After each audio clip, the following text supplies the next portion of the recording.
হরে কৃষ্ণ। রাত্রি 1:45 এই অর্ডারটা আসে সুইগি থেকে চিকেন রোলে।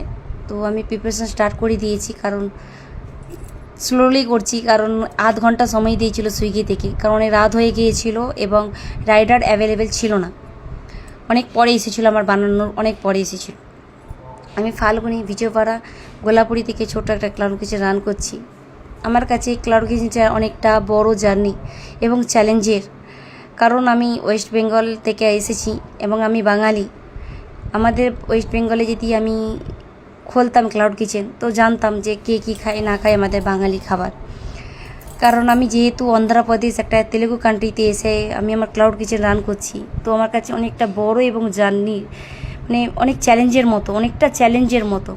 কারণ কেউ খাবার পছন্দ করবে না করবে।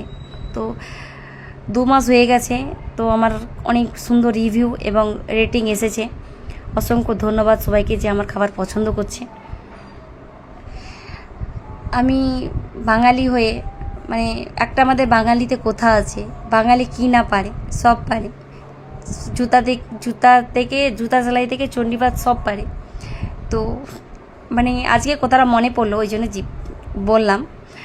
আমি যখন মানে দেশ থেকে এসার, মানে আমি ওয়েস্ট বেঙ্গলের মেয়ে হয়ে যদি আমি অন্ধ্রপ্রদেশের তেলেগু কান্ট্রিতে আমার ক্লাউড কিচেন রান করতে পারছি, তো আশা করি আমাদের বেঙ্গলি হয়ে সব মেয়েরা সব কিছু করতে পারবে। এবং আমি গর্ব আজকে যে আমি বাঙালি। আই প্রাউড মাই বাঙালি, যে আমি সত্যি আমি বাঙালি। আমাদের বাঙালিদের মতো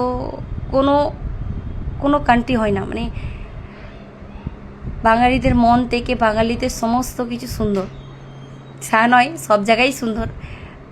এবং বাঙালি হয়ে আজ আমার গর্ব হচ্ছে। তো আমার রেডি করে আমি রেখে দিয়েছি, রাইডার তো আসেনি, অ্যাভেলেবেল হয়নি। আমার ভিডিও যদি ভালো লেগে থাকে তোমাদের, প্লিজ লাইক কমেন্ট শেয়ার করো, এবং তোমাদের একটা কমেন্ট আমাকে উৎসাহিত করবে আমার নতুন জার্নিতে এবং ক্লাউড কিচেন জার্নিতে। চলো, ভিডিওটা এই পর্যন্ত। Tata, bye bye.